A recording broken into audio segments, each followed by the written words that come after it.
The Grandmaster of the Lin Kuei and arguably the most famous face of Mortal Kombat himself is finally scheduled to make his appearance in Injustice. And you guys know who I'm talking about. You all saw the trailer last night just like I did. I'm talking about Sub-Zero.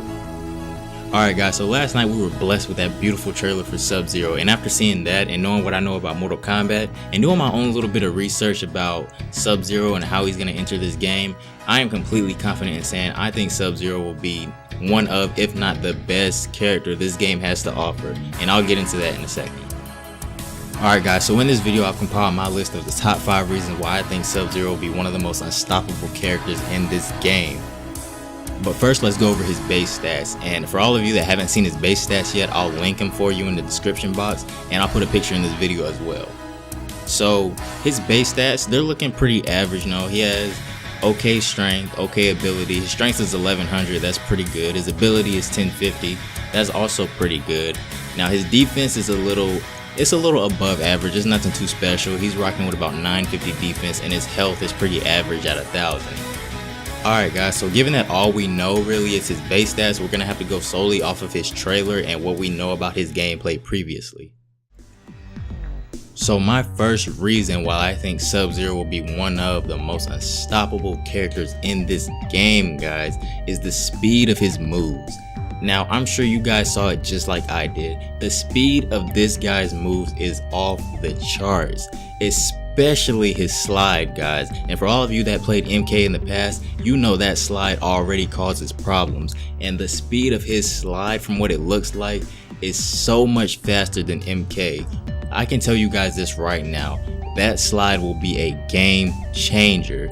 It will be so overused, and I'm sure it will be really overpowered when he first comes out. Now, I'm sure they'll patch it after a while if it's too OP, but to start out, guys, that slide, I'm telling you right now, that slide will be a game changer. Not to mention that his startup speed is already looking ridiculous as it is.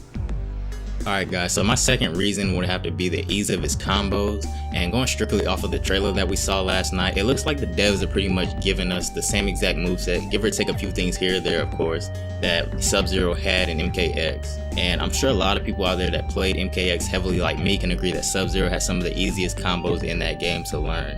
And that's really good for us MK players out there, because that means it should be a pretty smooth transition from Mortal Kombat to Injustice. Reason number 3, guys, and this is a huge one. Sub-Zero's double ice clones will cause problems for rushdown types of players. Now, in Mortal Kombat, Sub-Zero's single ice clone was already problematic enough if you were, for say, a run and gun type of player in the first place. Now they're giving us double ice clones at only the cost of 1 meter. Guys, if you're not careful how you play this man when he has full bar, it could be over before you know it. And I also love how they're adding in these different animations and moves that you can use with the ice clone instead of just throwing them now. As you saw in the trailer, I'm sure, you can now send your ice clone in for a slide, and you can send them down for a high kick when you're in the air. Guys, this may be my favorite thing about Sub-Zero that we've seen so far, but only time will tell when they start releasing more information. Reason number 4, guys, and this can be a game changer in itself no matter what they decide to add.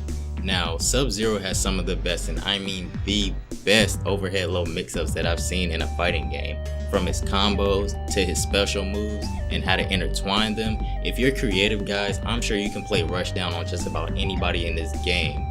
Now, you kind of have to know your player and how to play them for this to be effective for you, but if you do, I'm sure you'll have no problem suffocating your opponent match after match after match. Reason number 5, guys, my favorite moment of Sub-Zero's whole entire trailer last night, besides the double ice clones, as I'm sure it was for many of you. Now, what I'm talking about now is Sub-Zero's finishing move. Now, guys, I'm not really a fan of using finishing moves myself in these types of games because I used to play Mortal Kombat pretty competitively, so I'm not really a fan of using up all my meter at one time, but they damn sure look cool. And guys, his finishing move looks so smooth and so easy to combo into. You would be crazy if you didn't incorporate this into your moveset. And on top of that, it looks like it's a low as well. We just talked about how effective his high-low mix-ups are.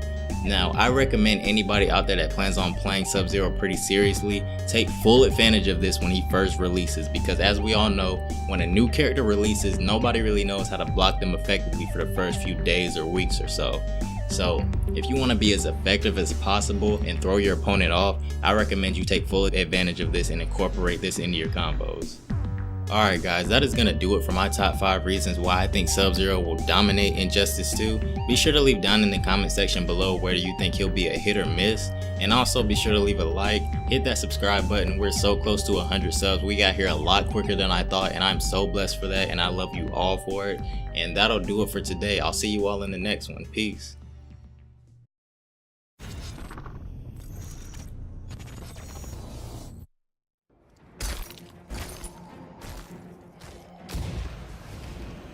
Who is it under the mask?